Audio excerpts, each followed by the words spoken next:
Hello again. John Bostock was a pioneer in organic apple growing on a large scale in this country. His latest move is the result of a desire to attract and retain quality staff. Recently, a modern kitchen and cafeteria has been built on the company site, offering low-cost, healthy lunches made largely from organic ingredients grown on the site.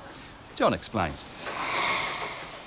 My wife and I, for years, have dreamed about doing something like this because we've been very conscious of the food our team have been eating. And I've looked at some of their lunches in horror. Chippies and pies and mellow yellow and Fanta and Coca-Cola, and realised that their lunches are absolutely terrible and actually not good for their own productivity, let alone their health or their learning ability and whatever. And over the last 5 years we've been planning it, and in the last 12 months we've been able to put it into effect. It was just a standard staff cafeteria, so we've redesigned it, spruced it up, made it friendly and enjoyable, so make lunch a company occasion for people to sit down and talk and exchange ideas, and make it a company meeting place not only for the white-collar workers but for blue-collar workers and casual workers and anybody who wants. We try and use our own organic products, and we buy in organic products, and the aim is to have 100% organic and try and balance the food with protein, vegetables and a salad, and introduce people to a really healthy, sustaining diet. So at 3 o'clock in the afternoon they're not starving after they come down from their sugar high. Arno, our chef, is really important to us. He's a trained French chef who understands what we're driving at and trying to produce balanced and healthy meals for our team. We've had a few teething issues, as with all new enterprises, but it's been unbelievably positive, not only from our staff, but we're allowing the public to come in, and they're coming and enjoying it, and it's growing in popularity day by day. In fact, some days it's hard to get a meal here. Well, I came to New Zealand about 15 years ago. I lived in London and in France before that. I worked in lots of different restaurants. I work at big hotels, the Ritz and so forth. I work for the Roux Brothers. I also work for Sam Morton, which is really quite famous in the Bay. My job is to feed not only the packhouse workers and the orchard people, but also the office staff. So we've got to come up with ideas that's going to please everyone, and is going to be attractive to everyone, and nutritious for everyone. So that's why we've got two sizes. You can have a large and a small. The big boys will have a large one, the office lady will have a small one. Every day is different. There's no choices, so it's pretty simple. You know, we offer a salad if you don't want the main meal, which quite a lot of people take. In the winter we do a soup as well as an extra. So basically organic, fresh, local, and those are the main drives, and healthy.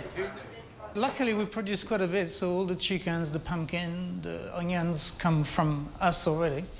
I mean, by the end of winter, you really, as a chef, you really get excited when spring is coming and you're going to get lots of new vegetables and so forth, because in the winter, you know, trying to create 5 menus every day with just pumpkin and beetroot can be a bit of a challenge, but you know, I think we're doing quite well, and we get lots of the dry beans and so forth, which are organic as well. So yeah, that's the challenge, to make it not only for the people but for us as well. We're lucky enough that, you know, we're not really limited on really what we can do.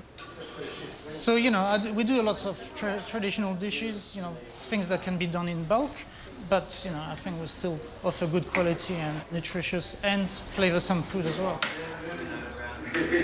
Today we've got a rolled chicken, which is stuffed with millet, which is a grain, and we put some herbs and dried fruits through it, and the wilted greens are just mixed jarred, sorted off, and that's pretty much it. The feedback has been great. I mean, the staff never seems, you know, I mean, you know, we chat to them all the, you know, we serve them, so we, you know, it's always a good communication, and Yeah, everybody seems very happy with what we've got. John is happy, so that's one of the main things. And we're building up with the public as well. So.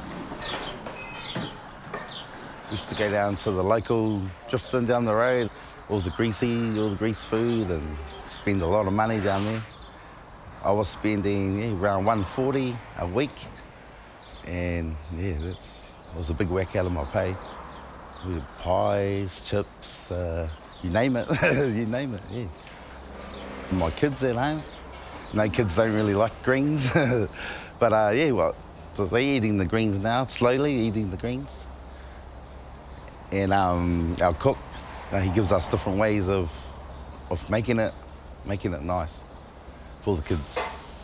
Well, it's real healthy and yeah, real filling. You can eat heaps and still got the energy. And at the start of the season, I lost a few kgs. I'm still losing it. I've worked around a lot of companies, and John's the only one that has did this for us, so it's real good. Cheap as $9 for large, $7 for small, but I only get large. Our company's goal was to make the lunches accessible to all. And we deduct directly from their wages, so no money has to change hands, so it's relatively seamless and easy. Philosophically, we're totally committed to doing it. It's not a new idea. In Europe, a lot of companies feed their staff and give them a subsidised meal, so I've basically copied a European idea. We're planning on expanding it and making more lunches available, making takeaway lunches possible, so lunches can go out into the fields as much as possible. That's already happening, but try and increase that and build up the lunch business. At the moment, it is costing us a bit of money to subsidise it, but the hope is in the future we won't have to subsidise it if we can build up the numbers.